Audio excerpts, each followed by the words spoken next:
কিয়ামতের দিন আল্লাহর এই আরশটা 8 জন ফেরেশতা বহন করবে। এদের সাইজ কত বড়? হ্যাঁ, শুনতে মনে চায়?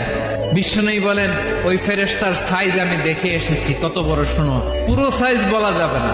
বিষ্ণুই বলেন ওই ফেরেশতার কানের লতি থেকে কাঁধ বরাবর। আপনার কানের লতি থেকে কাঁধ কতটুকু হবে? 4 আঙ্গুল 5 আঙ্গুল। বিষ্ণুই বলেন ওই ফেরেশতাগুলোর কানের লতি থেকে কাঁধ বরাবর আসতে সবচেয়ে দ্রুতগামী যানবাহন, পৃথিবীতে সবচেয়ে দ্রুত চলে আলোর ফোটন। আলোর ফোটন 1 সেকেন্ডে চলে 3 লক্ষ কিলোমিটার। 1 সেকেন্ড কইতেও তো 2 সেকেন্ড লাগে। 1 সেকেন্ডে আলোর ফোটন, আলোর কণা ছুটে 3 লক্ষ কিলোমিটার বেগে।